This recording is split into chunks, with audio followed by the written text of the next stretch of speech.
బల్దియా అదే మన జిహెచ్ఎంసి వివిధ పనుల కోసం బ్యాంకుల చుట్టూ అప్పుల కోసం తిరుగుతుందన్నమాట. ఇప్పుడు ఏ పనులకు ఎంత అప్పు చేసిందో చూద్దాం. ఈ జిహెచ్ఎంసి ఇప్పటికే ఆయా బ్యాంకుల్లో 5,277 కోట్లు అప్పు చేసింది. SRDP strategic road development programme కోసం 8.65% వడ్డీ కింద 2,500 కోట్లు అప్పు చేసింది. CRMP camp comprehensive road maintenance programme కోసం 7.2% వడ్డీతో 1,440 కోట్లు అప్పు చేసింది. మళ్ళీ ఎస్ఆర్డిపి పనుల కోసం బాండ్ల ద్వారా 490 కోట్లు తీసుకోగా ఇందులో 200 కోట్లు 8.9% వడ్డీ కింద ఉంది. 190 కోట్లు 9.38%గా ఉంది. 100 కోట్లు 10.23% వడ్డీకి తీసుకుంది. అలాగే హట్కో ద్వారా వాంబే హౌసింగ్ స్కీమ్ కోసం 140 కోట్లు అప్పు చేసింది. ఇందులో 100 కోట్లకు 10.5%, 40 కోట్లకు 9.90% వడ్డీ చెల్లించింది. వీటితో గత ఏడాది ఆగస్టు తర్వాత నాలాల పనుల కోసం 685 కోట్లు అప్పు చేసింది. మొత్తంగా 5,275 కోట్లు అప్పు చేసింది అనమాట.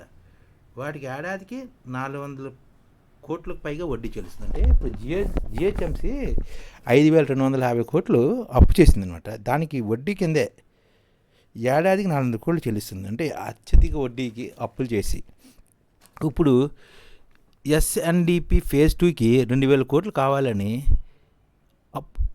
అందుకే రాష్ట్ర ప్రభుత్వంపై ఎదురు చూస్తుందన్నమాట. రాష్ట్ర ప్రభుత్వం ఎలాంటి సహకారం లేకపోవడంతో జిఎంసి క్రమంగా అప్పులో కూరుకుపోతుంది. ఇటీవల ప్రకటించిన బడ్జెట్లో కూడా జిఎంసి కోసం ఎటువంటి బడ్జెట్ ఎక్కువగా కేటాయించలేదు.